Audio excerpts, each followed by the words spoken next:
Avec le prêt de 15 millions de dollars que la Banque mondiale a accordé à Djibouti, le projet d'appui à l'entrepreneuriat des femmes et des jeunes peut décoller. Au total, plus de 2300 petites et moyennes entreprises pourront accéder à des services de développement destinés à contribuer à la mise en œuvre du projet d'appui à l'entrepreneuriat des femmes et des jeunes. Ce prêt permettra également de financer des programmes qui visent à encourager environ 6 000 femmes et jeunes à se lancer dans l'entrepreneuriat. Ceci en leur offrant un accompagnement et des formations pour créer une petite et moyenne entreprise ou y travailler, ainsi qu'à proposer des concours de business plan et des subventions ciblées. À tout cela, il faut ajouter les mesures de soutien pour rapprocher les entrepreneurs des marchés. Le projet fournira aussi des conseils techniques pour créer des liens avec les chaînes d'approvisionnement et pour développer les exportations. De quoi peut-être booster l'économie djiboutienne qui, selon la Banque mondiale, doit impérativement trouver de nouveaux secteurs de croissance et se diversifier afin de maintenir son taux de croissance et créer des emplois.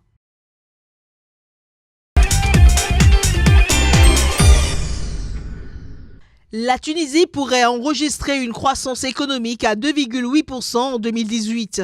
C'est ce qu'indique un rapport du Fonds monétaire international. La croissance annoncée devrait connaître une légère hausse en 2019 pour atteindre 2,9%. Cette légère amélioration devrait se traduire par une amélioration dans le secteur de l'emploi à travers une légère baisse du taux de chômage à 14,8% en 2019 contre 15% en 2018. Cependant, la dette publique devrait connaître une nette hausse jusqu'en 2019. La plus grande part de cette dette devrait être celle extérieure qui devrait passer à 85,5% du produit intérieur brut en 2019 contre 83,7% cette année. Quant à l'inflation, elle devrait également s'affaiblir pour atteindre 5,9% en 2019 contre 6,5% en 2018. Rappelons que l'économie tunisienne est sujette depuis plusieurs années à une crise caractérisée par une inflation galopante et un taux de chômage élevé. Au mois de mai 2018, l'agence de notation financière Fitch Ratings avait dégradé la perspective de la note souveraine du pays de stable à négative en raison notamment des pressions sur les finances extérieures et la faible dynamique des réformes économiques initiées par le gouvernement. Une activité économique demeurée vigoureuse au premier trimestre 2018. Les indicateurs économiques ouest-africains restent dans le vert. La progression du produit intérieur brut réel, soutenue principalement par la demande intérieure, est ressortie à 6,5% en glissement annuel après 6,4% le trimestre précédent. Pendant ce temps, le taux d'accroissement de la masse monétaire s'est élevé à 8,8% en glissement annuel au premier trimestre 2018, reflétant ainsi une consolidation des actifs extérieurs nets, plus de 66,1%, et une progression des créances intérieures, plus de 3,8%. Quant au taux d'intérêt moyen trimestriel du marché monétaire ouest-africain, il est ressorti à 4,50% contre 4,10% le trimestre précédent, avec toutefois une tendance à la décrue des taux du marché monétaire sur les 2 premiers mois du deuxième trimestre 2018.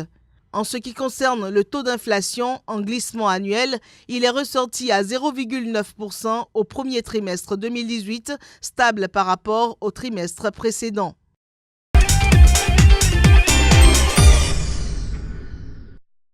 Le Kenya affiche un taux de croissance de 4,9% pour l'année 2017. C'est ce qu'indiquent les autorités du pays qui ont revu à la baisse leur prévision initiale de 6%. Le nouveau taux annoncé reste en deçà des 6,85% que le pays a enregistré en 2016. Le ralentissement de la croissance kenyane serait provoqué par la période de forte instabilité politique qu'a connue le pays lors des dernières élections présidentielles. Également en cause, la sécheresse qui sévit dans le pays et qui a entraîné un ralentissement du rendement du secteur agricole dont la croissance a chuté à 1,6% en 2017 contre 5,1% en 2016. Autre facteur défavorable, la baisse des recours au crédit dans le secteur privé au Kenya. Pour 2018, les autorités kenyanes tablent sur une reprise de la croissance à 5,8%, stimulée notamment par une stabilité de la situation politique du pays ainsi qu'une augmentation des investissements dans le secteur de la fabrication, de l'agriculture, de l'accès au logement et de la santé.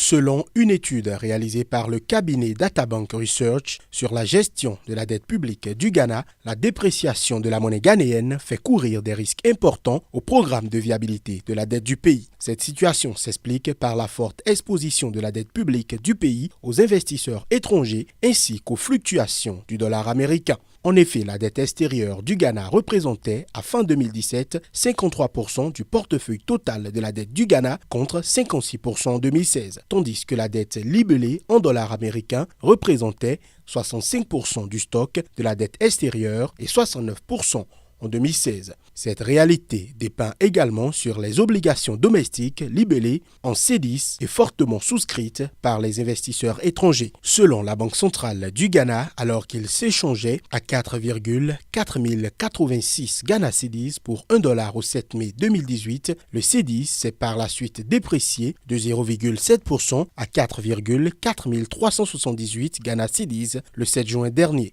Ainsi, même si la Banque centrale du Ghana assure que cette dépréciation du C10 est temporaire et qu'elle travaille sans relâche pour freiner la baisse, les analystes estiment que si le gouvernement ne réduit pas significativement la dette extérieure, ses efforts seront limités. Toutefois, Databank Research note que les perspectives du Ghana en matière de viabilité de la dette au cours des 3 prochaines années ont été renforcées par les récentes améliorations de l'environnement budgétaire associées à des stratégies prudentes de gestion de la dette. Selon le cabinet, un excédent primaire soutenu réduira les besoins d'emprunt du secteur public et ralentira le taux de croissance du portefeuille de la dette. L'objectif ici est d'atteindre et de maintenir au cours des 3 prochaines années un excédent primaire de 2% afin de mettre fermement le pays sur la voie de la viabilité de la dette. Une nouvelle ère s'ouvre pour la Cotton Chad Société Nouvelle. Cette société qui détient le monopole d'achat de coton graines au Tchad est désormais détenue à 60% par le groupe singapourien Olam International.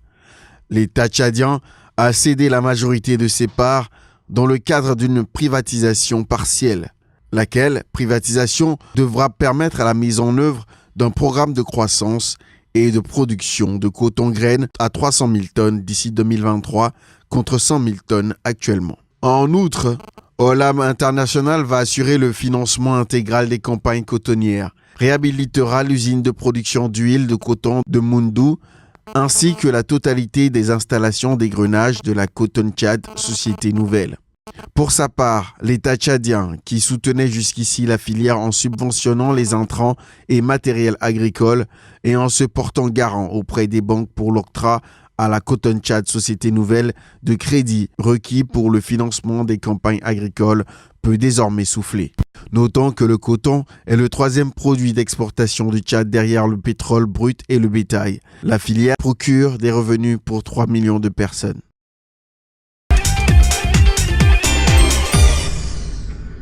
Le yuan, désormais seconde monnaie commerciale du Nigeria.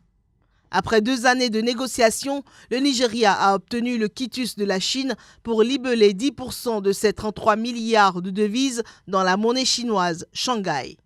Selon le gouverneur de la Banque centrale nigériane, Abuja entend réduire les 79% de part de dollars dans ses réserves de change pour accroître la part du yuan.